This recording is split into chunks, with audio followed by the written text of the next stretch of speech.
Olá, meus irmãos, graça e paz de Jesus. Espero que todos estejam muito bem na presença do nosso Deus e guardados pelo Espírito Santo de Deus. Meus irmãos, nós prosseguimos hoje os nossos estudos acerca do livro Coronavírus e Cristo, de John Piper. O livro, creio que todos os irmãos já devem tê-lo recebido aí via PDF no grupo da igreja. Se você não recebeu, faça contato conosco, que nós iremos encaminhar esse PDF. É um PDF gratuito, tá certo? Não é nada pirateado ou obtido de forma ilícita, é um PDF gratuito. O pastor John Piper escreveu essa literatura no início da pandemia, quando ele estava chegando aos Estados Unidos, e a partir de então ele distribuiu esse PDF gratuitamente e forneceu também para que as editoras em português, a editora Fiel, por exemplo, fez esse encarte e fez a venda deste material impresso, né? De qualquer forma, o PDF é gratuito, você tem acesso a ele gratuito, nós temos, é só pedir que nós enviamos para você. Na aula passada nós falamos da primeira parte deste livro, a primeira parte do livro Coronavírus e Cristo, onde nós pensamos acerca daquilo do Deus que reina sobre o coronavírus. Eu fiz a primeira aula, que foram os capítulos 1, 2 e 3. Pastor Gustavo ministrou na semana passada os capítulos 4 e 5. Então hoje nós vamos falar da segunda parte deste livro. Tá? A segunda parte deste livro que fala acerca daquilo que Deus está fazendo por meio do coronavírus.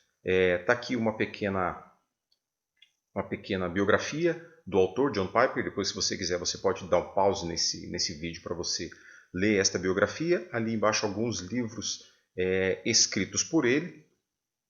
Então, vamos prosseguir. Como eu disse na primeira aula, qualquer um desses livros é recomendado. Este é um daqueles tipos de autores, daquele tipo de autor que é altamente bíblico, profundamente bíblico, radicalmente bíblico. Então, qualquer um desses livros que você optar por ler, certamente que irá satisfazer as suas necessidades espirituais de crescimento, de piedade e devoção ao Senhor. Então, prosseguimos. Parte 2. O que Deus está fazendo através do coronavírus. Meus irmãos, neste capítulo, nessa parte 2, nós vamos ter aí as últimas 3 aulas do nosso livro vão ser sobre esta segunda parte deste livro. E este é um capítulo onde o Piper se propõe a responder, a trazer essa resposta ao nosso coração. O que Deus está fazendo através do coronavírus? Na primeira parte nós vimos que Deus é o Deus que reina sobre o coronavírus. Ou seja, se Deus é o Deus que reina sobre este vírus, sobre este mal, e nós cremos que de fato Ele é o Deus que reina sobre isso, o que Deus está fazendo através do coronavírus? Quais são a motivação, quais são os objetivos de Deus agir através desta peste, desta doença que tem devastado o mundo e trazido tanta tristeza para tanta gente? E o Piper se dispõe a apresentar algumas respostas bíblicas para este mal que está nos afligindo hoje. Contudo, antes de passar as respostas, ele faz alguns pensamentos preliminares, com o objetivo de, primeiramente, apresentar para nós, os leitores, que essas respostas não são respostas que vêm unicamente dele, unicamente das suas reflexões pessoais, dissociadas ou separadas de qualquer entendimento bíblico. Não. Piper entende que é um assunto extremamente delicado, é um assunto extremamente complexo, que não pode ser tratado com leviandade, não pode ser tratado à base da orelhada. Eu achei muito legal essa expressão que eu ouvi outro dia. Orelhada é aquela resposta de bate-pronto que aquela pessoa que acha que sabe tudo sempre tem para nós. Ou seja, não existe a reflexão, não existe o pensamento, não existe a análise profunda. Então a pessoa responde de bate-pronto. Não. É um tema extremamente complexo, que necessita grande e profunda reflexão. Então, antes de parecer pretensioso em fornecer respostas, o Piper nos traz algumas informações preliminares. Então, vamos pensar preliminarmente, pensamentos preliminares. Ele traz 3 pensamentos preliminares. O primeiro deles é que as respostas que ele vai trazer para nós não podem ser baseadas unicamente no raciocínio do homem. E ele diz isso, ele chama isso de não confiar no homem. Vamos exemplificar aqui à frente o que vem a ser isso aí. Segundo, a resposta acerca do que Deus está fazendo através do coronavírus, ela deve ser baseada nas Escrituras. E essa é a segunda proposta dele. Falar com base nas Escrituras. E o terceiro ponto de reflexão, a terceira reflexão, é que ele deve falar nos limites das Escrituras. Não apenas falar com base nelas, mas falar no limite das Escrituras. O que as Escrituras me permite falar, ou no caso do Piper, o que as Escrituras o permitiu falar. Então este é o limite até onde ele vai. Igualmente deve ser o limite até onde nós vamos. Nós vamos até onde as Escrituras nos permitem ir. A partir daí nós não temos autorização de Deus para navegar no caminho em que as Escrituras não nos autorizam.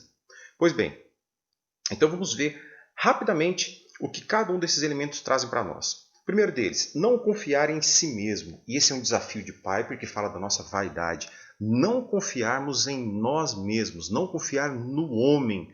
Ele vai tratar isso no capítulo do seu livro, em não confiar no homem. Mas que homem é esse que ele está falando? Ele não está falando daquele outro homem externo. Neste momento, ele está falando dele como homem. São reflexões que ele teve para trazer as respostas. Ou seja, estamos falando aqui de um homem de mais de 70 anos, que é doutor em ramos da teologia, mas que teve a humildade de não confiar única e exclusivamente no seu instinto, na sua filosofia, nas suas convicções e na sua cosmovisão. Por que ele pensa dessa forma? Por que Piper não confiou em si para trazer essas respostas? Primeiro, porque ele entende que a nossa sabedoria é insignificante quando comparada à sabedoria de Deus. Deus é onisciente, ele sabe de todas as coisas que existem porque foi ele quem as criou. Nós estamos distantes e anos-luz distantes disso, porque a nossa sabedoria é extremamente limitada. Ela precisa ser conquistada dia a dia. E nós não conseguimos conquistá-la dia a dia se não vier do Senhor, se não vier das mãos do Senhor. Ou seja, nós sabemos aquilo que o Senhor nos apresenta. E aquilo com relação ao mundo, nós descobrimos aquilo que nós aprendemos, que nós diariamente labutamos e corremos atrás e aprendemos e investimos em conhecimento. Contudo, a nossa mente é limitada. Nós não temos uma capacidade limitada de conhecimento, nem de armazenamento, nem de processamento. Tudo isso é extremamente limitado e Piper tinha essa convicção, uma certa humildade epistemológica. Ele compreende que, por mais que ele seja um perito na sua arte, um perito no seu conhecimento teológico, ele não tem todas as respostas. Então, por isso, ele entende que não deve confiar em si mesmo para prover essas respostas para nós. Segundo ponto, porque ele não deve confiar no homem ou em si mesmo. Porque a nossa vida é finita, ela tem um fim. Quando nós nascemos, os nossos dias já estavam contados, assim diz o salmista. Todos os nossos dias já estavam contados. Ou seja, a nossa vida nessa terra é finita. Ela é manchada, ela é maculada pelo pecado. Ela não é livre do pecado. Se a nossa vida é manchada pelo pecado, é maculada pelo pecado, todas as nossas ações serão, em algum grau, igualmente maculadas e manchadas pelo pecado. Nós somos também culturalmente condicionados, nós somos culturalmente moldados, ou como ele diz, somos culturalmente deformados. Por quê? Porque a cultura em que nós somos inseridos, ele nos molda. Inevitavelmente nós somos moldados uma cultura, seja uma macrocultura, seja a nossa cultura brasileira, latino-americana, seja uma cultura micro, seja uma cultura familiar, seja uma cultura residencial, onde muitas práticas não glorificam o nome do Senhor. Onde muitas práticas dizem mais respeito à nossa vaidade, ao nosso egoísmo, à nossa condição de ser e de existir, e pouca influência tem daquilo que o Senhor oferece a nós. Então Piper tinha essa condição, tinha essa convicção. E além de tudo, a nossa natureza é condicionada, moldada e deformada pela nossa natureza biológica, pelos nossos genes, pelas nossas células que estão em constante morte e constante multiplicação, em constante deformação e envelhecimento. Então nós temos todos esses elementos que compõem a nossa história de vida, ou seja, história pessoal que o Piper está falando. Tudo isso, toda a nossa essência é profundamente maculada pelo pecado. E, meus irmãos, por mais que você não tenha compreendido isso, ou talvez por mais que você não aceite essa realidade, é uma realidade bíblica. Ela diz que nós somos gerados em pecado e nós nascemos em pecado. E esse pecado, ele mancha, ele macula todos os nossos pensamentos e nossas decisões. Em algum grau, do menor ao maior grau que toma toda decisão. Em algum momento, as nossas decisões são manchadas pelo pecado. Contudo, nós conseguimos perceber isso somente quando temos reações e não somente ações. Porque as ações são pensadas, as reações são involuntárias. E nas nossas reações nós conseguimos perceber como, de fato, nós somos maculados pelo pecado. Quando as nossas reações aparentemente não são tomadas por nós, quando você para e pensa, mas meu Deus, como é que eu reagi dessa forma? Não fui eu, não era possível. É de fato quem nós somos quando nós não estamos nos controlando. É aí que nós conseguimos ver a nossa verdadeira essência pecaminosa. E por fim, ele entende que as respostas absolutas não podem vir unicamente da nossa fonte de conhecimento, porque nós somos cheios de racionalização. Tudo nós tentamos raciocinar dentro do nosso conjunto de valores. E isso é carregado de uma justiça própria. Nem sempre a nossa vara de medir, a nossa justiça, vem dos retos juízos do Senhor, mas ela costuma vir da nossa própria consideração do que é justo. E essa unidade de medida nossa é muito perigosa, porque quando a gente pensa que algo não é justo para nós, a gente pode estar considerando a nossa história pessoal, e não a história pessoal do outro, e não uma história pessoal baseada na palavra do Senhor, não uma história de mundo baseada na palavra do Senhor. Então, por que nós não podemos confiar no homem? Esse homem seja eu, Cassandro, seja você, seja o prefeito da cidade, o governador, o presidente da república, seja o pastor mais bem-sucedido e mais piedoso, porque todos somos homens, todos temos a nossa sabedoria insignificante quando comparada ao Senhor. Todos nós temos uma vida finita, nenhum de nós vai viver para sempre. Nem aqueles que foram curados por milagre pelo poder do Senhor viverão para sempre. A grande maioria daqueles que já foram curados já morreram novamente. Então nenhum de nós é infinito, nenhum de nós é infinito. Todos nós somos culturalmente condicionados e moldados e deformados pelo pecado. Os nossos genes e as nossas histórias pessoais maculam a nossa alma. E muitos de nós carregam essa história pessoal e carregam essas mágoas, esses sofrimentos até o final da sua vida sem ter a capacidade de perdoar e de liberar perdão. Isso demonstra como nós somos manchados pelo pecado. E mostra também que nós somos cheios de justiça própria, uma justiça que não vem de Deus, mas de nós mesmos. E aí o sábio em Provérbios, ele vai dizer em Provérbios 28, 26, quem confia no próprio entendimento é tolo. E muitas vezes, meus irmãos, nós confiamos no nosso entendimento, nós nos achamos profundamente sábios, nós achamos profundamente capacitados. E nós sequer ousamos dizer para alguém que nos pergunta algo capcioso, eu não sei, eu vou pesquisar e depois eu te respondo. Muitas vezes nós temos resposta para tudo. E as nossas respostas, na grande maioria das vezes, dizem respeito ao nosso conjunto de valores, a pouca reflexão, a gente quer responder porque a gente precisa dar uma satisfação. E essa resposta não é correta, não é objetiva e não abençoa ninguém. E Piper teve essa percepção e por isso ele compreendeu que apenas o seu conhecimento não era suficiente para trazer essas respostas, para responder o que Deus está fazendo através do coronavírus. Então ele compreendeu, a primeira consideração que ele fez é essa, não confiar em si mesmo. A segunda consideração que Piper apresenta para nós é falar com base nas Escrituras. Então, primeiro, ele não confia em si mesmo para trazer essas respostas. Segundo, ele entende que devemos falar e que ele devia falar com base nas Escrituras, com base na revelação de Deus. Tá? Então, a pergunta que ele faz no livro é, será que não é presunçoso de minha parte ousar responder o que Deus está fazendo através do coronavírus? E aí ele responde, não há presunção se a resposta for baseada nas palavras do próprio Deus. Nós já vimos no capítulo, na parte anterior, em especial na aula passada que o pastor Gustavo ministrou, que o coronavírus é algo que foi enviado pelo próprio Deus, não é ação do diabo. O diabo não tem poder para fazer isso, o diabo não tem autoridade para fazer isso.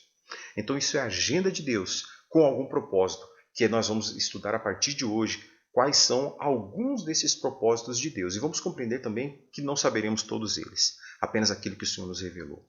Então o Piper entende que a sua sabedoria e que a sabedoria humana não é suficiente para isso. Ele precisa buscar a sabedoria de Deus.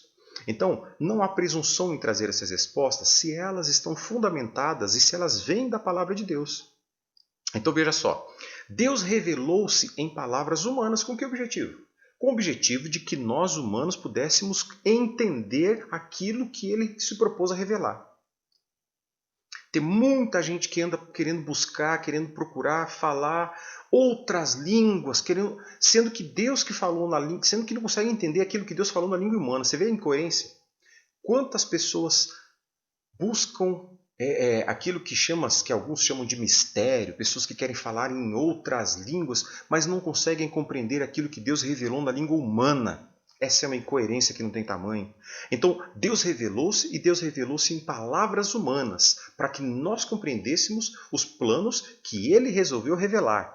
Então, o que ele diz? Olha só, Efésios 1, 8 e 9. Carta de Paulo aos Efésios. Generosamente derramou sua graça sobre nós e com ela toda sabedoria e todo entendimento. Ou seja, Deus concedeu essa sabedoria e esse entendimento. Agora Deus nos revelou. Paulo está entendendo isso. Deus nos revelou a sua vontade secreta a respeito de Cristo, isto é, o cumprimento do seu bom propósito. Paulo está dizendo para nós que Deus decidiu e a partir dessa decisão ele revelou a nós partes dos seus planos secretos. Depois, Paulo continua escrevendo a Efésios, no capítulo 3, agora versículo 4. Ao lerem o que escrevi, entenderão minha compreensão desse segredo a respeito de Cristo. Paulo está dizendo que Deus revela dos seus planos para os que são seus. Meus irmãos, e Piper prossegue dizendo que Deus não está em silêncio sobre o que ele faz no mundo. Deus não tem por que manter segredo acerca das coisas que ele está fazendo no mundo. Deus continua trabalhando. Deus não parou de trabalhar desde a criação. Alguns entendem que a partir do momento que o mistério da criação foi algo como um carrinho à fricção, ou um carrinho à corda, onde Deus, depois de terminar todo o processo da criação, depois que Deus terminou no 6º dia e que ele viu que era tudo bom e descansou no 7º, Deus deu uma corda no mundo e deixou o mundo funcionando por si.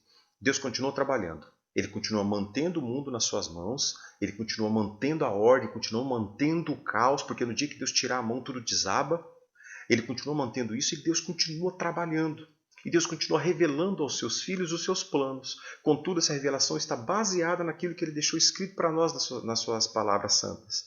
Então, Deus continua trabalhando, contudo, Deus não tem a obrigação de nos revelar tudo o que ele está fazendo. Então, primeiramente, nós e Piper não pôde confiar em si próprio para trazer essa revelação. Então, Piper foi buscar nas Escrituras. Além do seu conhecimento pessoal, ele foi buscar uma fundamentação nas Escrituras. Contudo, ele sentiu-se limitado às próprias Escrituras, ou seja, falar no limite das Escrituras. Nenhum de nós é autorizado a falar além das Escrituras, ou falar aquilo que as Escrituras não falam.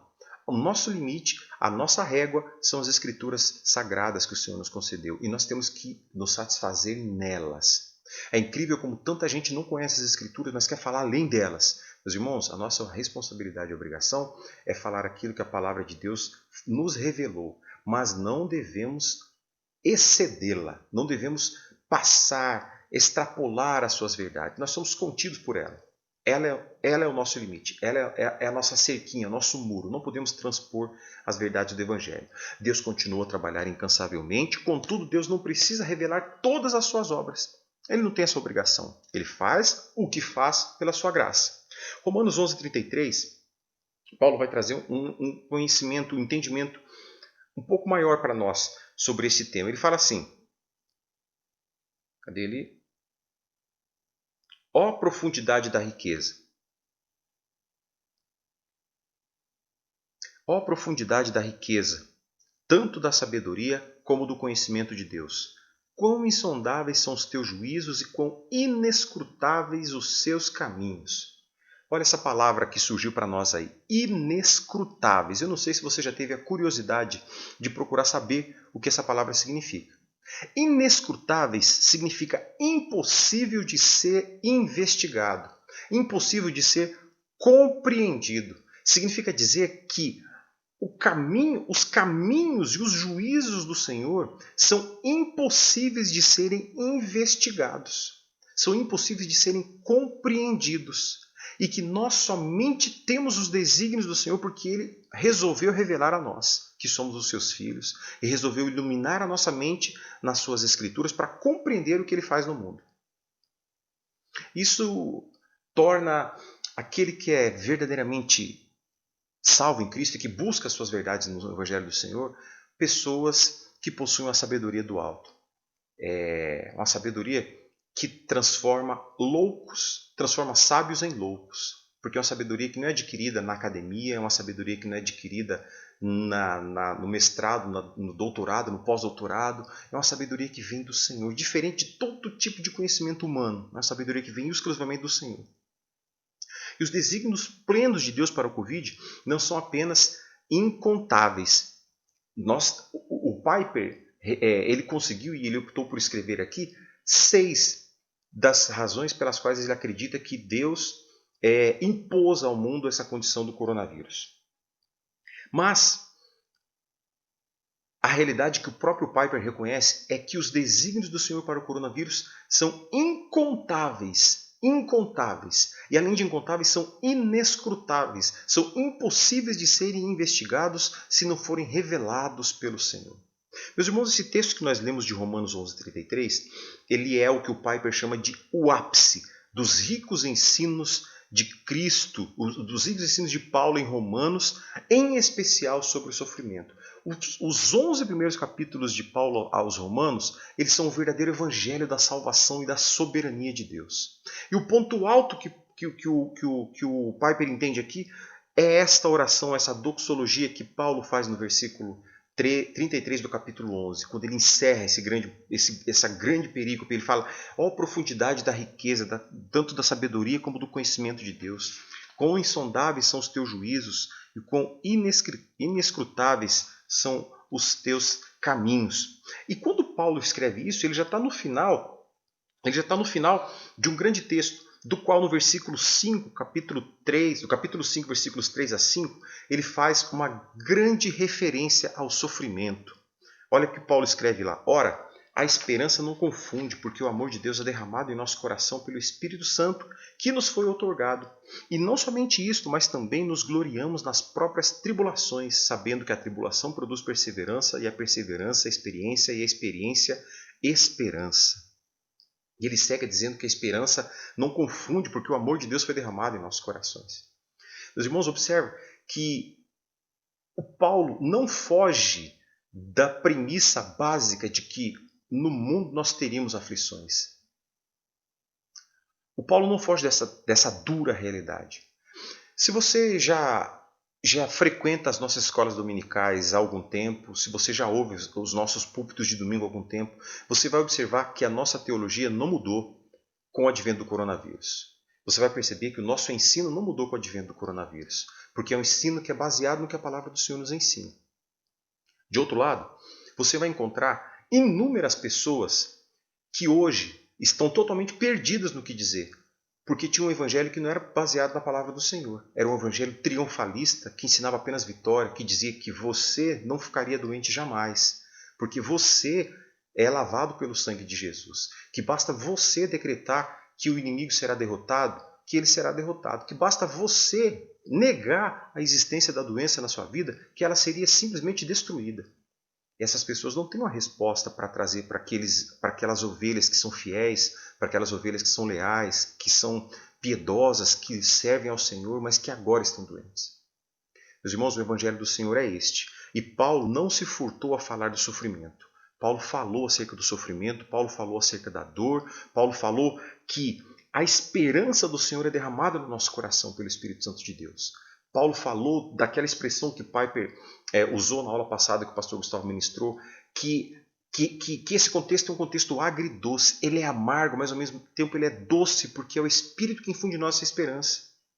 Ele vai dizendo que nós nos gloriamos nas tribulações, porque são elas que produzem a perseverança, e essa perseverança que produz a experiência, e a experiência que produz a esperança. Este é o Evangelho de Deus, é o Evangelho daquele Senhor que nos ama, que nos cuida, que nos protege. É aquele Senhor que nos lava, que nos conduz em triunfo e que não vai impedir que o sofrimento chegue até nós, mas que estará conosco durante o sofrimento. E que ao final de tudo nós poderemos glorificá-lo, sabendo que Ele não nos desamparou em qualquer momento, ainda que seja no momento de dor. Pois, prossigamos. Então, quais são os objetivos de Piper nessas respostas? Quais são os objetivos dele? Nessas considerações que nós fizemos, percebemos que as respostas que ele vai trazer para nós, essas 6 respostas que ele vai trazer para nós, ela não é baseada exclusivamente no conhecimento que ele tem, nem no seu conhecimento humano, intelectual, acadêmico e empírico, não. Ela é baseada também no que as Escrituras falam. Mas além de ser baseado no que as Escrituras falam, ele não excede o que as Escrituras diz. Ou seja, ele está completamente limitado pela verdade revelada do Senhor na palavra dele. Então, meus irmãos, O que Piper faz aqui é apontar para uma realidade, e não fugir de uma realidade.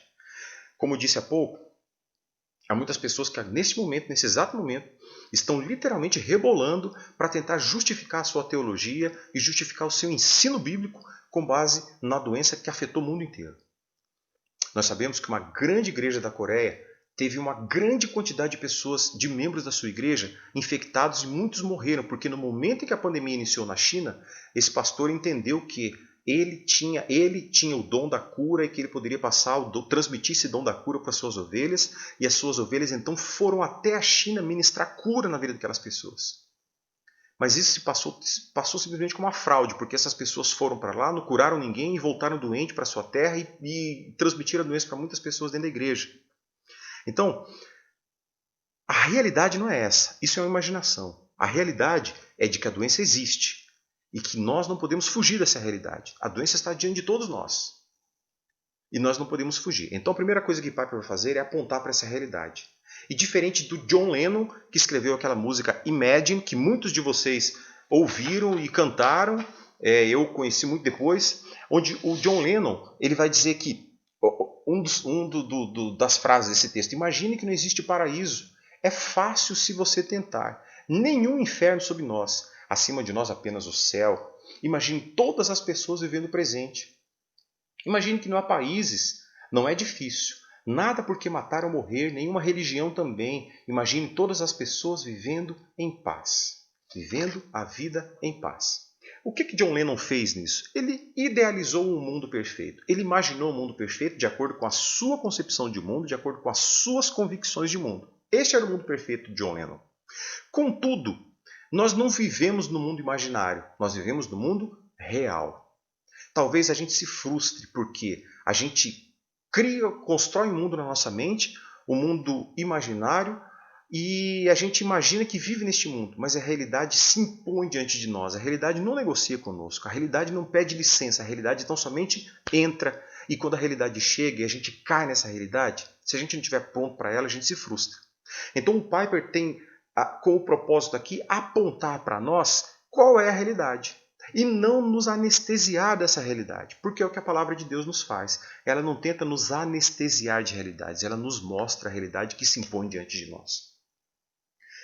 Então o mundo da imaginação é irreal. É um mundo que é doce porque é irreal. O mundo do John Lennon só existia na mente dele. Só existia na concepção de vida dele. Não era o mundo real. A prova de que no mundo imaginário do John Lennon ele estaria vivo até hoje. E no mundo real a sua vida foi ceifada. Sem que ele esperasse. A realidade do mundo ela é árida, ela é seca. A realidade do mundo é amarga. A realidade do mundo é severa. Por mais que a gente tente fugir dela, ela se impõe a todos. E não há quem fuja desta realidade. Ela se impõe. A grande questão é como nós vamos enfrentar essa realidade. A palavra de Deus nos dá ferramentas para enfrentarmos de frente, para combatê-la e para, no nome de Cristo, vencê-la. Mas como é que nós vamos obter isso aí? Cristo é a única rocha que nos impede de sucumbir à dura realidade. Para aqueles que têm um Cristo efeminado, um Cristo fraco, um Cristo frouxo, não tem muitas alternativas para combater a realidade. Mas para aqueles que compreendem Cristo como um general de guerra, aqueles que consideram Cristo bom pastor, aqueles que têm Cristo como aquele que dá vida pelas suas ovelhas, mas aquele que julga, aquele que é o justo juiz, aquele que apacenta suas ovelhas com amor, mas ao mesmo tempo aquele que disciplina, sabe que Cristo é a rocha, onde, como nós vimos na primeira aula, nós devemos firmar os nossos pés e de onde jamais seremos abalados. Observar que a Bíblia ensina e fazer as conexões com a realidade de Cristo. Esse é o último propósito que nós vamos pensar aqui antes de entrarmos nessas razões. Então o que nós vamos ver? O que o Piper se propôs a fazer aqui? Observar o que a Bíblia ensina, todos os ensinos da Bíblia acerca do sofrimento, ou seja, um bom direcionamento acerca do sofrimento e fazer as conexões com a realidade que é o coronavírus. O coronavírus não é uma imaginação, não é fantasia, ele é uma realidade. É uma realidade que, como qualquer outra realidade, se impõe. Assim como tornados, assim como vendavais, assim como outras pestes que enfrentaram o mundo, ele não pede licença, ele apenas chega e faz as suas vítimas. Então, vamos pensar aqui no que a Bíblia diz a respeito disso e as conexões que a gente pode trazer e extrair para pensar acerca do coronavírus.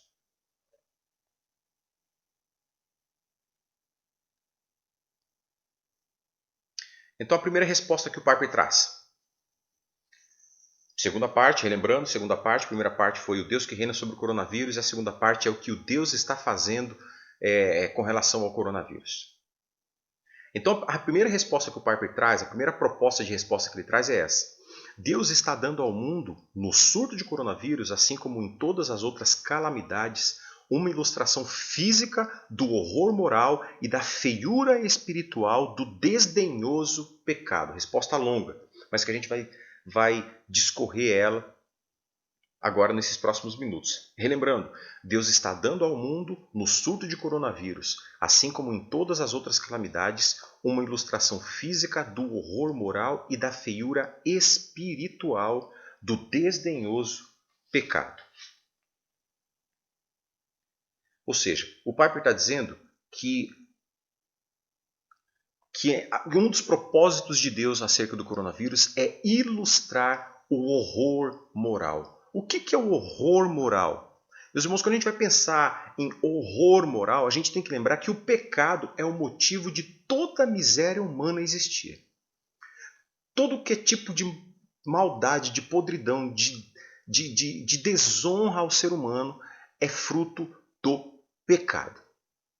No século passado, houve um homem que prestou um imenso de serviço à sociedade.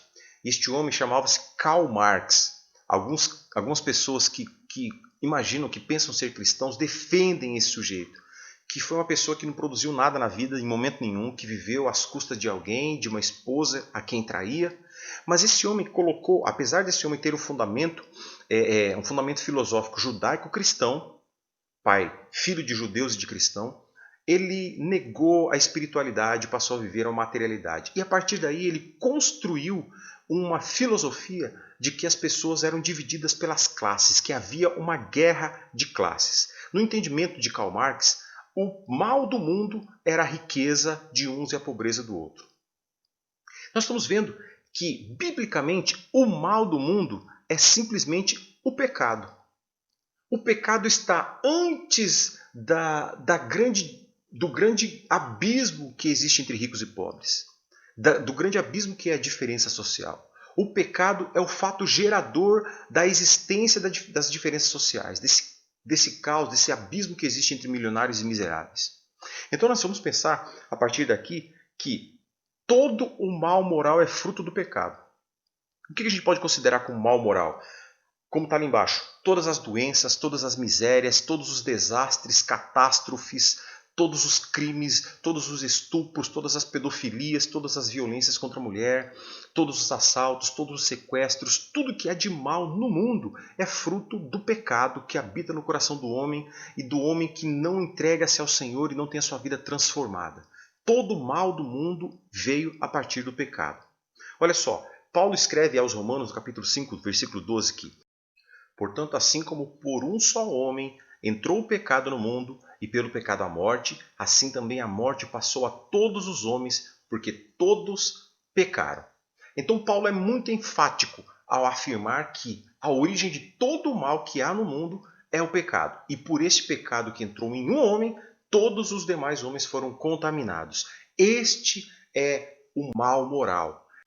O segundo pensamento que ele traz aqui é que a queda é juízo.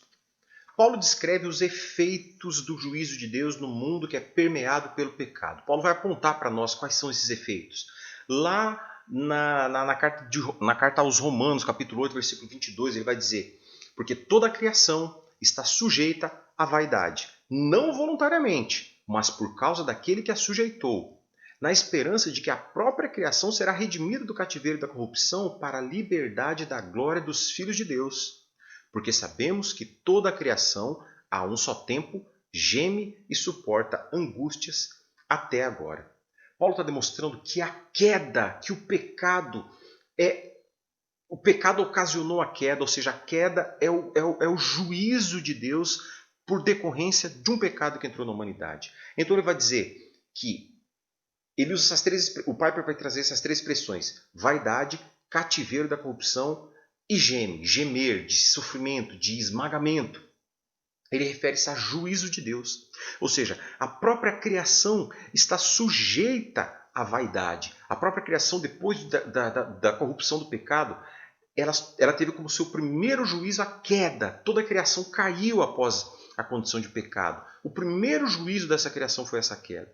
E desde então ela está sujeita à vaidade. E a palavra do Senhor diz, e Paulo está dizendo que ela não está sujeita voluntariamente, ela não se sujeitou voluntariamente, mas ela foi sujeita, ela tornou-se sujeita por aquele que a sujeitou. Deus a sujeitou. Contudo, essa sujeição que Deus impôs a toda a criação não é uma sujeição sem esperança, porque o texto vai dizer assim, por causa daquele que a sujeitou, na esperança de que a própria criação será redimida. Toda a criação anseia e espera o dia dessa redenção, o dia que o fardo desse juízo que foi imposto por conta do pecado dela será retirada e haverá a liberdade para todos sempre. Então a criação suporta as dores deste pecado. Toda a criação suporta as dores desta queda, suporta o sofrimento dessa queda. Toda a criação foi sujeita em esperança por conta da queda, que foi o primeiro juízo. E esse juízo não alcança somente aqueles que não são os filhos de Deus, aqueles que não confessam Deus ou o Jesus Cristo como Senhor da sua vida. Esse juízo alcança até os filhos, ou seja, juízo até sobre os seus filhos. Significa que está falando que os filhos de Deus, nós que somos salvos, vamos passar pelo juízo, vamos ser julgados pelo Senhor? Não. Nós somos livres do juízo eterno de Deus. Não seremos condenados, não passaremos pela condenação. Inclusive, o nosso julgamento no final não será um julgamento de condenação, nem um julgamento de constrangimento. Porque nós já fomos julgados pelo Senhor. Nós já fomos judicialmente decretados absolvidos. É isso que aconteceu quando nós fomos no momento da nossa salvação, em que o Senhor nos apresentou o grande evangelho da graça, que nós somos convencidos disso, que aceitamos Jesus, nós somos justificados. Vocês já estudaram, já estudamos isso. E essa justificação é um ato judicial, onde Deus nos declara justos pelos méritos de Cristo. Então, nós não seremos julgados naquele julgamento final para fim de condenação. Mas nós, enquanto aqui, nós esperamos a liberdade para a glória do Filho de Deus. Mas aqui nós passaremos pelas mesmas aflições que todos os demais estão sujeitos. Porque nós estamos vivendo na mesma terra que todo mundo. Nós não temos um planeta ou um lugar particular. Nós estamos nos mesmos ambientes. Contudo, o Senhor, pela sua graciosa obra de misericórdia, Ele nos concede esperança de que, diferentemente daqueles que não são filhos de Deus, nós teremos uma vida eterna. Nós teremos uma vida diferente. Mas não somente no porvir, aqui. Porque diferentemente daqueles que não confessam Jesus como Senhor, estes estão sofrendo sozinhos. Nós passamos pelo nosso sofrimento com Cristo ao nosso lado. E por isso que Paulo diz, nós esperamos o quê? O versículo 21 do capítulo 5 que nós lemos. Esperamos a liberdade da glória dos filhos de Deus. Isso é o que está nos aguardando. É isso que nós encontraremos. A liberdade da glória dos filhos de Deus. Nós sabemos também que na nova criação, quando todo esse sofrimento acabar, para nós, aqueles que somos filhos de Deus, nós teremos dos nossos olhos toda lágrima enxugada.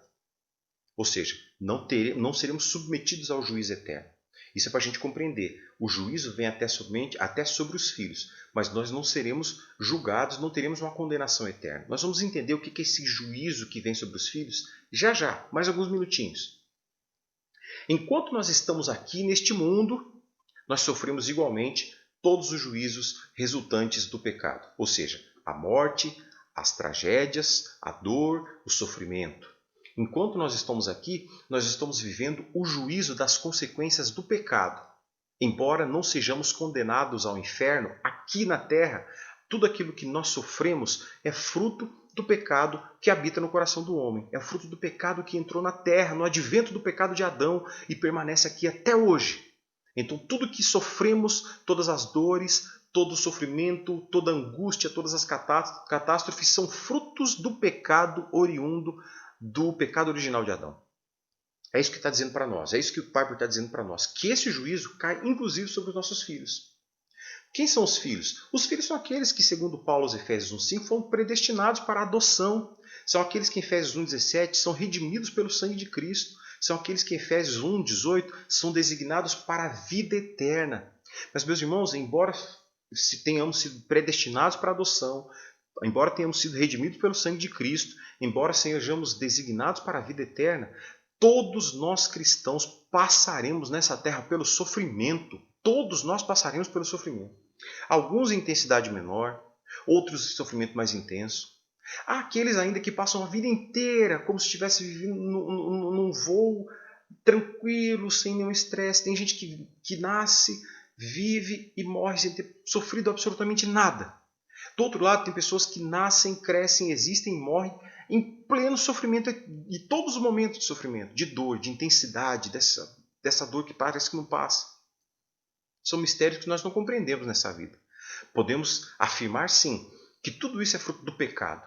Tudo isso é fruto do pecado que entrou no homem.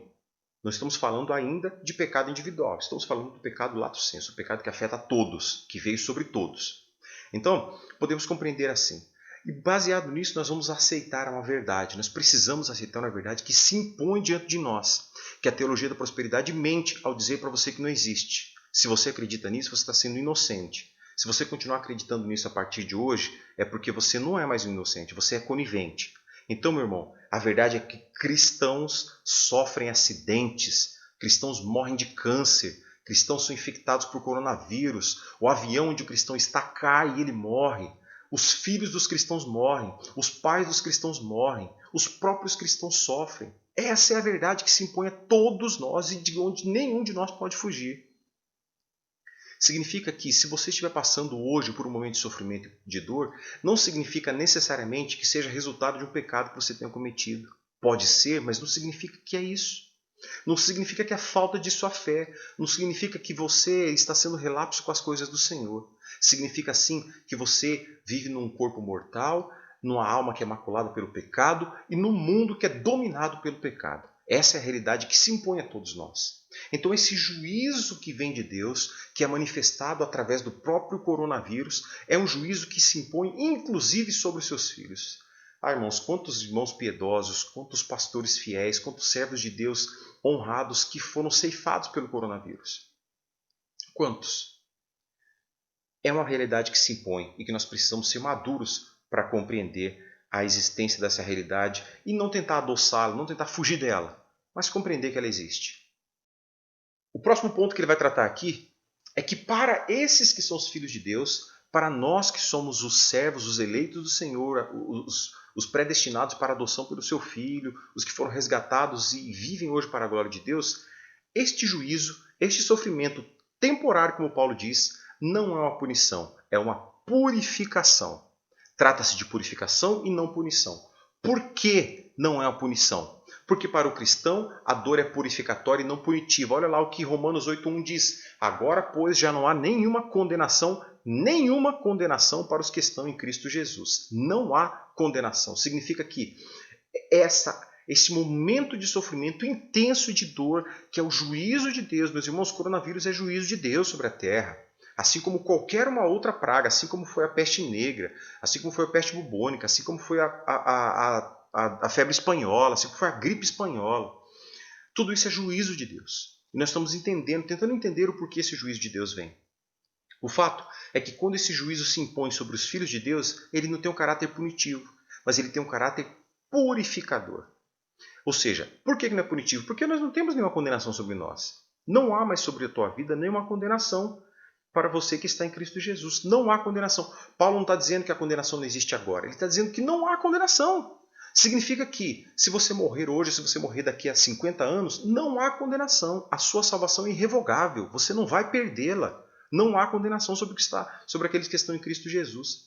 Como nós vimos no primeiro capítulo, primeira aula, Deus não nos destinou para a ira. 1 Tessalonicenses 5:9. Porque Deus não nos destinou para a ira, mas para alcançar a salvação mediante o nosso Senhor Jesus Cristo. Terceiro, o aguilhão da morte foi removido. O poder da morte foi removido de sobre as nossas vidas. 1 Coríntios 15, 54 e 55. E quando este corpo corruptível, quando esta carcaça, quando esse chassis corruptível se revestir de incorruptibilidade, o que é mortal se revestir de imortalidade, então se cumprirá a palavra que está escrito: tragada foi a morte pela vitória. Onde está, ó morte, a tua vitória? Onde está, ó morte, o teu aguilhão? Meus irmãos, você que é salvo por Jesus Cristo não está mais sujeito aos efeitos da morte. Ah, Cassandra, quer dizer que eu não vou morrer? Quer dizer que essa carcaça que você está habitando hoje vai passar. Mas que este é o único efeito que o pecado vai ter sobre a sua vida. Porque depois disso você estará eternamente na glória com o Senhor. E você vai poder dizer: onde está, ó morte, a tua vitória? O que a morte pode fazer? Tirar esse corpo que é maculado pelo pecado, que está se deteriorando a cada dia, que sofre dor, que chora, que sente. É tudo que a morte pode fazer? Tudo isso é o que a morte pode fazer. Mas a morte não é capaz de nos lançar no inferno. O coronavírus não é capaz de nos lançar no inferno. Ele é capaz de nos tirar desse corpo que é tenebroso, que é cheio de pecado. Mas ele não é capaz de colocar a nossa alma no inferno, porque a nossa alma está segura em Cristo. Glória a Deus, a nossa alma está segura em Cristo. Olha só, não é punição, é purificação. Por quê? Porque morrer é lucro. Olha o que o Paulo está dizendo, Filipenses 1:21. Porquanto para mim o viver é Cristo e o morrer é lucro. Morrer é lucro. Porque partir para nós é estarmos com Cristo. Filipenses 1:23. Ora, de um lado estou constrangindo, tendo o desejo de partir e estar com Cristo, o que é incomparavelmente melhor. Olha que fabulosa essa compreensão de Paulo. Então ele entende que o sofrimento... E Paulo era aquele homem que tinha aquele espinho na carne, que já havia pedido que Deus o tirasse. O Senhor disse para ele: não, meu amigo, a minha graça te basta. Então, o Paulo é isso que está dizendo, que ele entende que estar com Cristo é incomparavelmente melhor. Independente de todo o sofrimento que está passando. Para a gente, nós precisamos compreender que para aqueles que não têm o Senhor Deus como o Senhor da sua vida, coronavírus é juízo de Deus. Para nós que somos salvos por Cristo, coronavírus é purificação. Aqui nós vamos num ponto bastante importante. Segundo esse outro apontamento do Piper nessa primeira resposta, de que o corona é um juízo de Deus, para ilustrar essa maldade moral que é o pecado sobre nós. Quando a gente fala, e quando o pastor Gustavo iniciou na semana passada falando, e eu prossegui falando hoje, que o coronavírus é uma obra, é uma agenda de Deus para o mundo, é uma agenda de Deus, é o juízo de Deus para o mundo, que se aplica a todos, que se impõe a todos, inclusive para os filhos de Deus. Do outro lado tem muita gente dizendo que isso é obra do diabo. Do outro lado tem muita gente falando e repreendendo, dizendo que é espírito maligno que está fazendo isso. Quando nós dizemos que isso é obra do diabo, quando nós dizemos que isso não é obra do diabo, que isso é agenda de Deus, que isso é propósito de Deus, que isso é determinação de Deus, que isso é objetivo de Deus, nós não estamos dizendo que o diabo está alheio a tudo isso. Nós estamos dizendo que Satanás está envolvido em toda a miséria, mas não é o seu autor. Satanás ele está envolvido em toda a miséria humana, mas ele não é o seu autor, ele não é o seu diretor, ele não é o seu autor imediato. Ele é apenas um ator nisso tudo. Satanás está preso em coleira às mãos de Deus. É o entendimento acerca da capacidade e do poder de Satanás de agir. Satanás não tem a liberdade de gerar e de criar e de construir o caos. Ele é mau no seu coração, ele tem como intenção destruir a fé das pessoas, ele tem como intenção povoar o inferno, mas Satanás sabe ao mesmo tempo que ele está limitado àquele cercadinho onde Deus o colocou. Ele está limitado àquilo que Deus determina que ele faça. Ele não tem liberdade nem liberalidade para agir conforme os seus próprios preceitos. Olha lá, quando a gente vê o texto de Jó 1:12, e nesse texto a gente vai pensar, a gente vai refletir um pouco no culto desta noite. Por isso, convido você a não perder o culto dessa noite, a convidar os seus amigos. Nós vamos refletir um pouco acerca da vida de Jó e do que Jó tem a falar para nós num tempo como esse. Quando a narrativa de Jó, no capítulo 1:12, ele vai ilustrar para nós quais são os limites de Satanás. Olha só, disse o Senhor a Satanás: eis que tudo quanto ele tem está em teu poder, somente contra ele não estendas as mãos. E Satanás saiu da presença do Senhor. Observe que houve uma reunião no céu e que Jó não estava presente, e Jó não participou. E nessa reunião, Deus apontou Jó para o diabo como sendo um servo reto e justo. E Satanás intentou inúmeras vezes contra Deus para que Jó fosse testado e fosse destruído, para que a tese do diabo vencesse. E a tese do diabo era: Jó só era bom porque Deus dava coisas boas para ele. E Deus permitiu que o diabo agisse na vida de Ló. Permitiu que tocasse nos seus bens, na sua família, que lhe trouxesse morte aos seus filhos, que trouxesse pobreza, que trouxesse doença. Mas Deus disse ao diabo: não toque na sua vida. E o diabo foi limitado com relação a isso. Observe que muitas vezes nós damos e atribuímos ao diabo, ao inimigo das nossas almas, um poder maior do que ele tem. Muitas vezes a gente compreende, e uma teologia de batalha espiritual que minou o coração de muita gente, que fez um grande estrago no Brasil e por onde passou, essa teologia, e muita gente defende ainda hoje, ela defende, ela torna o diabo um ser muito poderoso, porque ela diz que o diabo tem o mesmo poder de Deus, e que a batalha espiritual é a luta entre Deus e o diabo. Meus irmãos, Deus é omnipotente. Deus tem todo o poder. O diabo não tem todo o poder. O diabo é criado, ele é criatura de Deus. Tanto que o Apocalipse vai nos revelar que aquele que vai vencer o diabo sequer é Deus, é um anjo, é um arcanjo que vai vencer o diabo. Não é Deus. Deus não vai sujar as suas mãos com o diabo. Deus não vai mover Deus não vai mover o vento do seu dedo menor contra o diabo. Porque Deus é infinitamente superior em poder, em justiça e graça do que o diabo. Então não há registro de pé de igualdade entre Deus e o diabo. Jamais houve isso. É uma distorção vergonhosa, constrangedora da palavra do Senhor. O diabo não tem o poder que lhe atribui. O diabo está atrelado ao poder de Deus. Ele está limitado pelo poder de Deus. Olha só, o texto de Lucas, quando o próprio Cristo fala: Simão, Simão, eis que Satanás vos reclamou para peneirar como trigo. O próprio Jesus dizendo a Simão que Satanás pediu o corpo de Simão, queria moê-lo, queria triturá-lo, queria destruí-lo. Mas para que fizesse isso, ele precisava da autorização de Deus. Ele não teve essa autorização de Deus. Agostinho de Hipona, aquele que os católicos romanos chamam de Santo Agostinho, ele diz que o demônio é um cão preso na coleira. Cristo o prendeu. Olha o entendimento, a percepção que Agostinho teve da limitação do poder do diabo. Que ele é um cachorro preso na coleira e que quem o prendeu foi Deus. Parecido com isso, Martinho Lutero vai dizer que o diabo é o diabo de Deus. Ou seja, o diabo não tem liberalidade, poder e autoridade para agir sozinho. Até o que o diabo faz é ordenado por Deus. É autorizado, é permitido por Deus. Ele não tem autorização para fazer nada sozinho. Em última instância, em última capacidade de decisão, em última análise de decisão, quem decide a extensão do dano é Deus. Deus decide, em última instância, a extensão do dano de Satanás.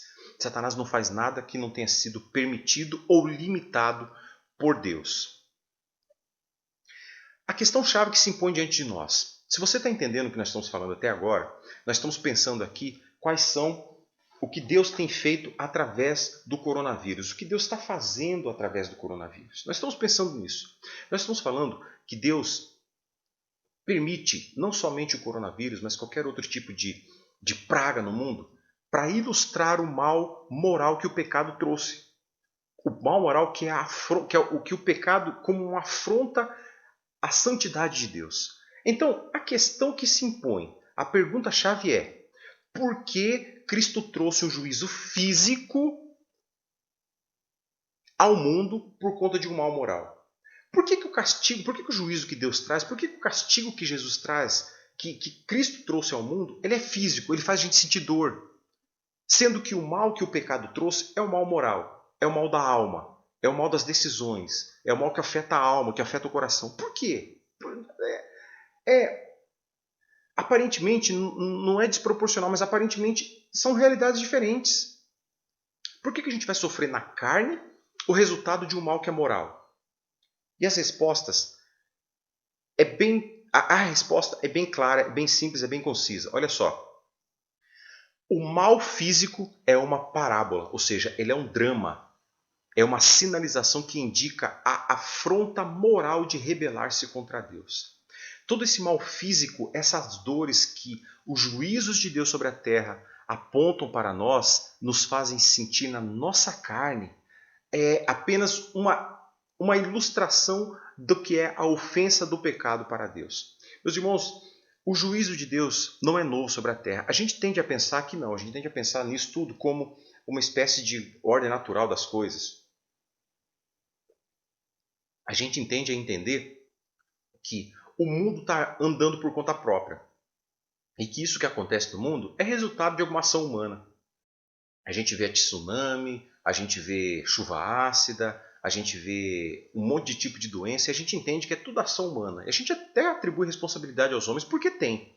A soberania de Deus não exclui a responsabilidade humana. São duas coisas que andam juntos. E como que a gente explica essas duas verdades? Não é o ponto aqui, não tem como a gente discorrer nesse momento. Mas o fato é que uma verdade é: Deus é soberano sobre tudo e sobre todos. Deus tem uma única vontade, que é a vontade soberana, a vontade decretiva de Deus. Deus não tem duas vontades. Deus não tem vontade permissiva. Não existe isso. Na teologia e na Bíblia nunca existiu a vontade permissiva de Deus. Isso foi uma construção que eu não sei dizer nem de onde veio. Mas não existe a vontade permissiva de Deus. Deus tem uma única vontade. O que passa dessa vontade de Deus é desobediência.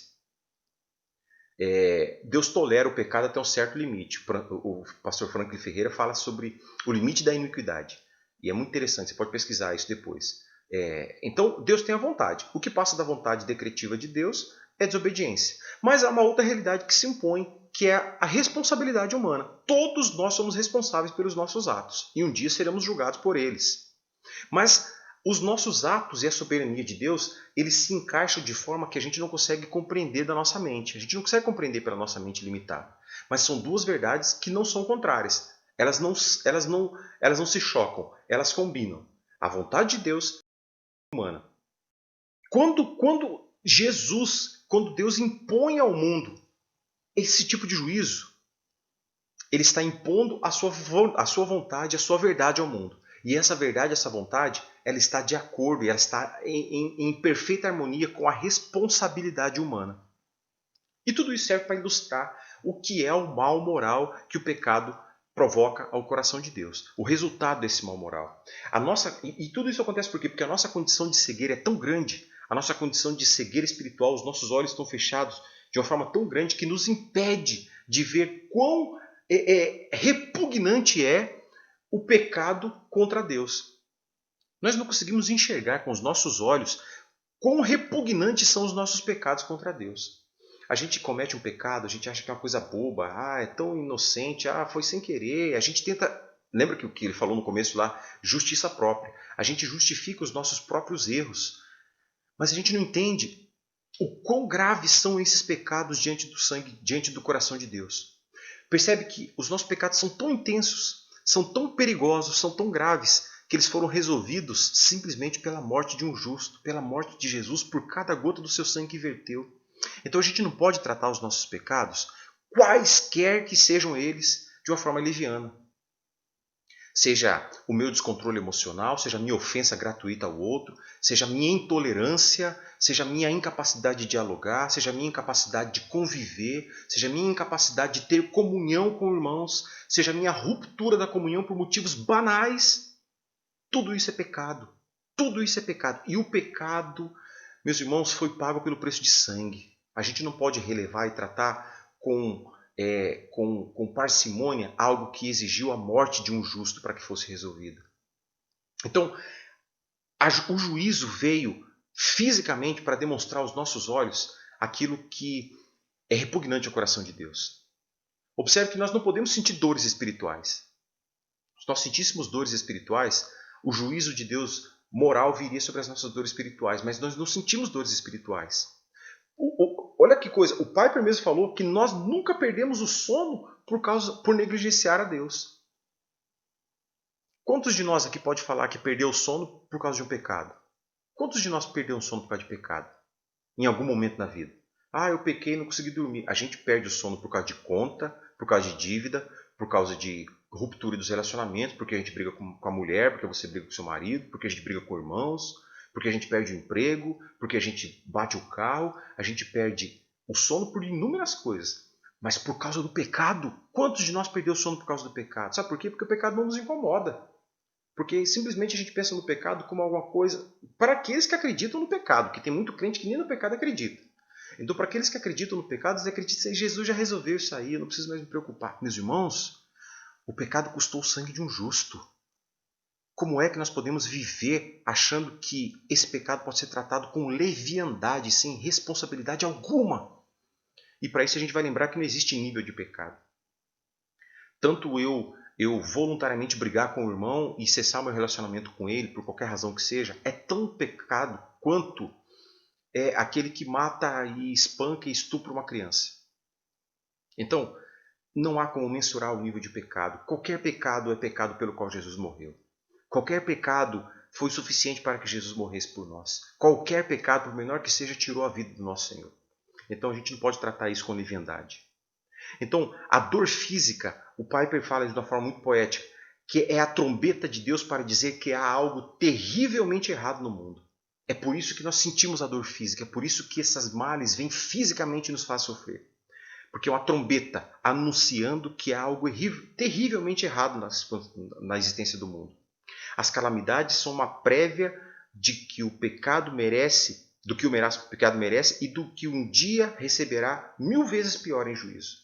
Então, todas essas calamidades que nós vemos acontecer no mundo, as guerras, as tsunamis, as enchentes, tudo isso são uma prévia, um pequeno preview, um pequeno trailer do que o pecado merece e do que um dia lhe será entregue, 1000 vezes mais. Então nós estamos falando desse juízo de Deus. E por fim, a segunda resposta que ele nos oferece é uma resposta um tanto mais objetiva. Estamos falando do pecado como um lato sensu, o pecado como estendido a toda a existência da criação, a todo o ato criacional, mas agora ele está falando do juízo individual. Ele está falando de algumas possibilidades que a Bíblia nos apresenta de juízos individuais. Olha só, segunda resposta de hoje, lembrando que são 6 respostas. Tá? Hoje nós estamos falando de 2. O pastor Gustavo vai falar de mais algumas na próxima aula. A segunda resposta que nós estamos trazendo aqui, a primeira resposta foi ilustrar o mal moral. É um juízo decorrente deste mal moral, para ilustrar qual é a extensão do pecado na existência da criação. E o segundo, ele diz o seguinte: algumas pessoas serão infectadas com o coronavírus como um julgamento específico de Deus por causa das suas atitudes e ações pecaminosas. Observe que ele não está falando todas as pessoas. Tá? Vamos discorrer aqui rapidamente. Enviando julgamentos específicos é o subtópico que ele vai tratar para nós. Então, o segundo juízo que ele apresenta para nós de Deus, a segunda causa pela qual Deus está impondo ao mundo essa realidade, é enviar julgamentos específicos. Já vimos que todo sofrimento é resultado da queda. Se não houvesse a queda no mundo, não haveria sofrimento. Se não houvesse o pecado, não haveria a decomposição do caráter humano. Não somente do corpo físico, mas a decomposição da existência humana. Nem todo sofrimento individual é resultado de pecados pessoais. Outra verdade que se impõe: nem todo sofrimento humano é resultado, ou nem todo sofrimento individual é resultado dos pecados pessoais. O exemplo disso é o que nós temos de Jó, que eu repito, nós vamos falar logo mais à noite. O sofrimento de Jó não era fruto do seu pecado. O primeiro capítulo de Jó vai dizer que Jó era um homem reto e justo. Observe que reto é aquela expressão que é utilizada na marcenaria.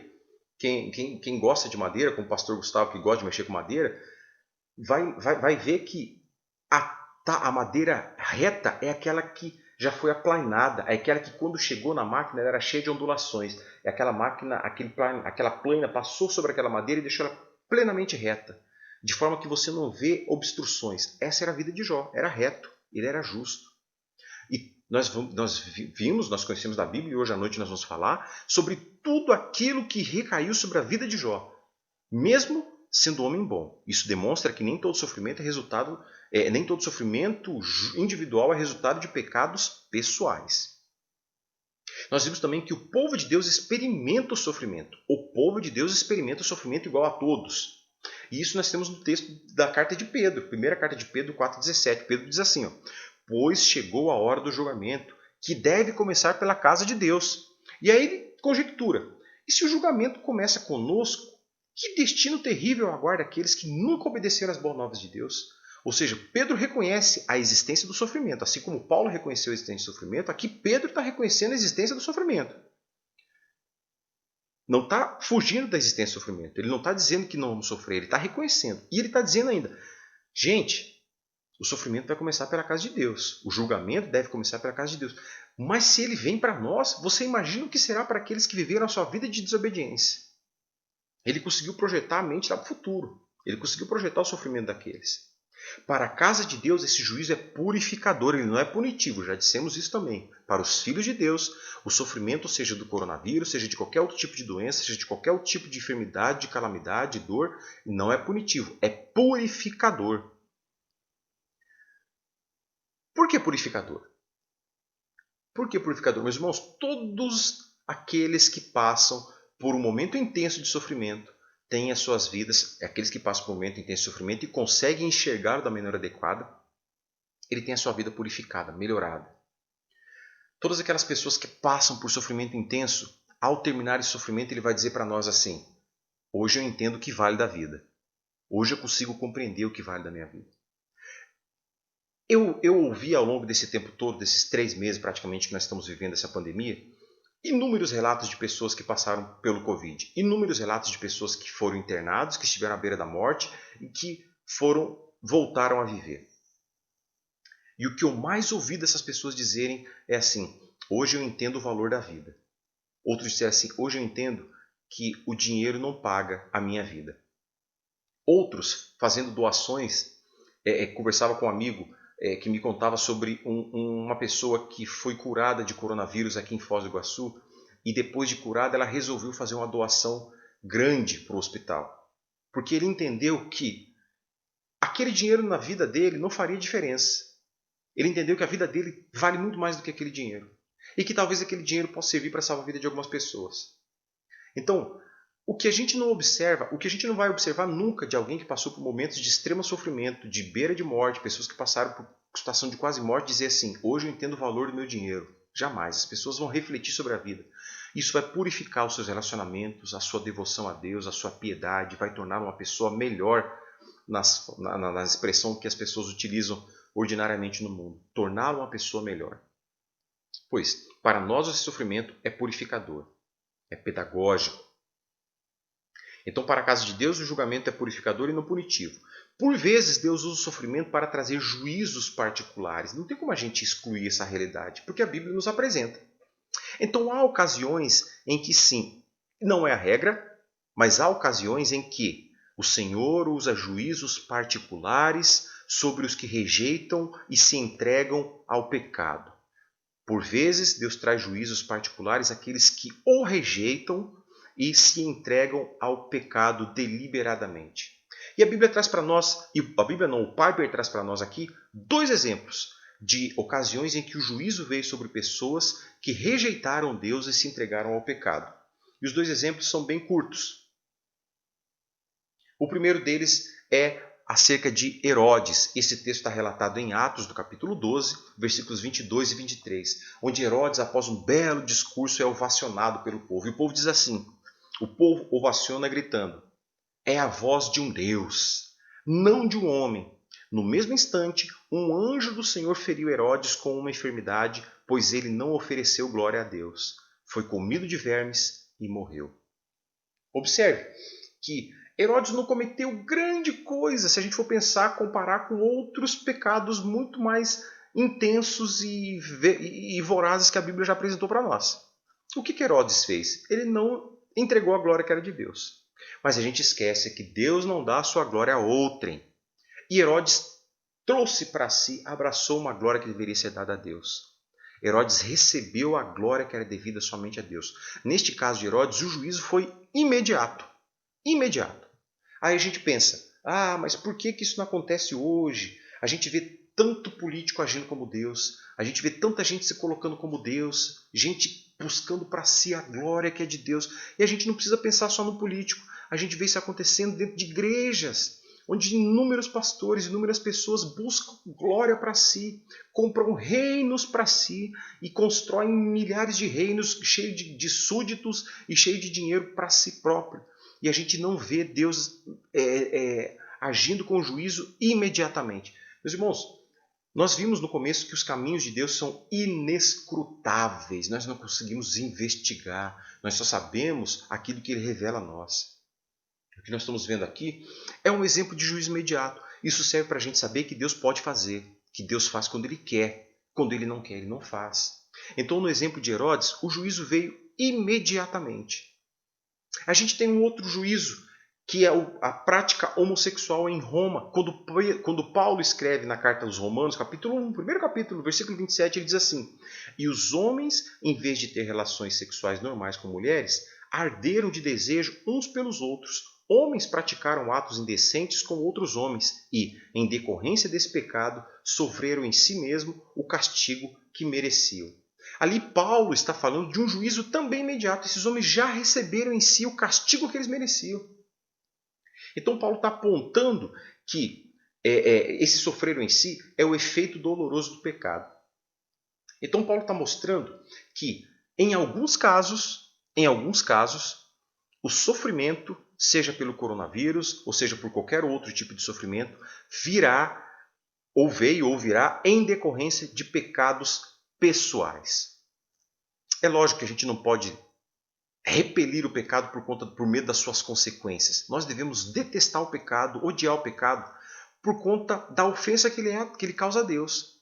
E às vezes a gente cria uma ilusão. Sabe como o John Lennon criou a música Imagine? Muitas vezes a gente cria uma ilusão. Uma ilusão de uma frase que a gente já ouviu. Aquela frase que fala assim, a frase muito bonitinha, muito açucarada, que Deus odeia o pecado, mas Ele ama o pecador. A gente tem essa frase talvez para justificar, uma autojustificação, um auto-engano, uma justiça própria de que Deus ama o pecador, mas odeia o pecado. Meus irmãos, isso é uma mentira, porque Deus odeia tanto o pecado quanto o pecador.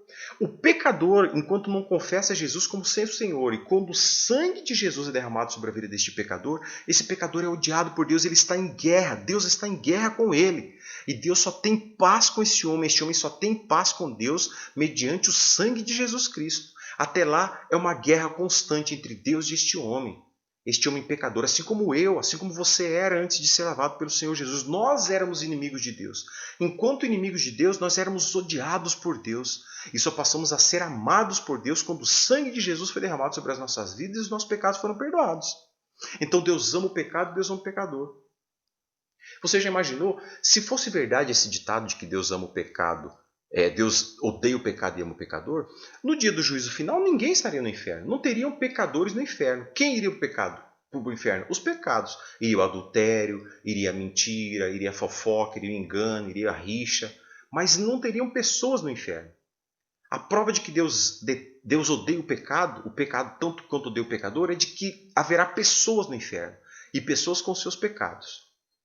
Então, meus irmãos, o que o texto está dizendo para nós é que essas pessoas que deliberadamente, ou seja, voluntariamente viraram as costas para Deus, muitas delas podem sofrer sim em si o juízo em decorrência do seu próprio pecado. Eu não gostaria que você pensasse em pessoas, não é o propósito. Você pensar nomes de pessoas e falar, é por isso que o fulano está assim. Não é esse o objetivo. Até porque nós não conseguimos sondar o coração de Deus. Como insondáveis são os seus caminhos. Inescrutáveis. Quão insondáveis são os seus juízos, inescrutáveis são os seus caminhos. A gente não conhece o coração do Senhor. Então é importante que a gente não se torne crítico nisso, mas que a gente saiba dessa realidade. É uma realidade que se impõe e que a gente não pode fugir dela. Embora nem todo sofrimento seja juízo específico, alguns, e repito, alguns o são. Nem todos, mas alguns o são. Pois bem, chegamos ao nosso último pensamento aqui. A aula está um pouco extensa, mas vamos terminar. Que toda alma seja sondada. A última orientação e a orientação que o Piper nos traz aqui é essa. Que toda a alma seja sondada. O coronavírus não é uma forma simplista de um castigo a qualquer pessoa. A gente não pode ter essa visão simplista e pobre e miserável de que o coronavírus é um castigo a qualquer pessoa, porque não é. Ele é um juízo à criação e atinge a todos. Algumas pessoas específicas, em decorrência dos juízos de Deus por conta de pecados próprios. Algumas pessoas, não sabemos quem são e não podemos julgar quem são essas pessoas. O fato é que cristãos piedosos, verdadeiros, morreram. Outros estão doentes e outros ainda morrerão por causa do coronavírus. Este é um fato que se impõe, que nós não podemos fugir deles.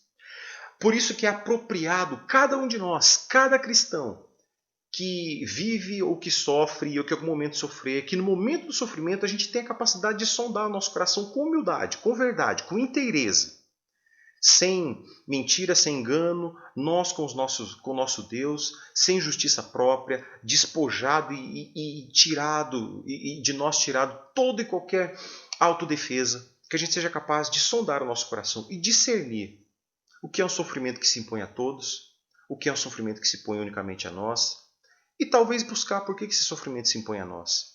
Talvez compreender que nós não estejamos vivendo de acordo com os preceitos de Deus, de acordo com os propósitos de Deus. Se formos de fato de Cristo, esse sofrimento não será condenatório, não será punitivo. Será um sofrimento que trará glória ao nome de Deus e que nos purificará. Lembrando, Romanos 8:1, que agora, pois, já nenhuma condenação há para aqueles que estão em Cristo Jesus. Lembrando que, para nós, isso não é destruição, isso é uma disciplina. Pois o Senhor disciplina quem Ele ama e castiga todo o que aceita como filho. Meus irmãos, o coronavírus é uma realidade que se impõe a todos, que virá sobre os filhos de Deus, sobre aqueles que não são filhos de Deus. A verdade é que Ele está no mundo e nós precisamos reconhecer e recorrer à majestade e à glória de Deus para que, neste momento de sofrimento e dor, a nossa fé seja inabalável. Esta é a grande verdade que se impõe diante de nós. O coronavírus é uma verdade, a soberania de Deus é uma verdade, a responsabilidade humana é uma verdade. Mas Deus nos colocou e nos concedeu uma pedra, uma rocha muito firme, onde nós podemos estabelecer os nossos pés. Voltemos os nossos olhos para o Senhor e permanecemos firmes nele. Permanecemos firmes nessa rocha que é o Senhor Jesus, onde acima dela, diante dela e através dela não seremos abalados. Que o Senhor nos abençoe, nos conceda um dia de vitória e que na noite de hoje nós possamos celebrar a presença e a vida do Senhor Jesus. Que Deus te abençoe, em nome de Jesus, nosso Senhor. Amém.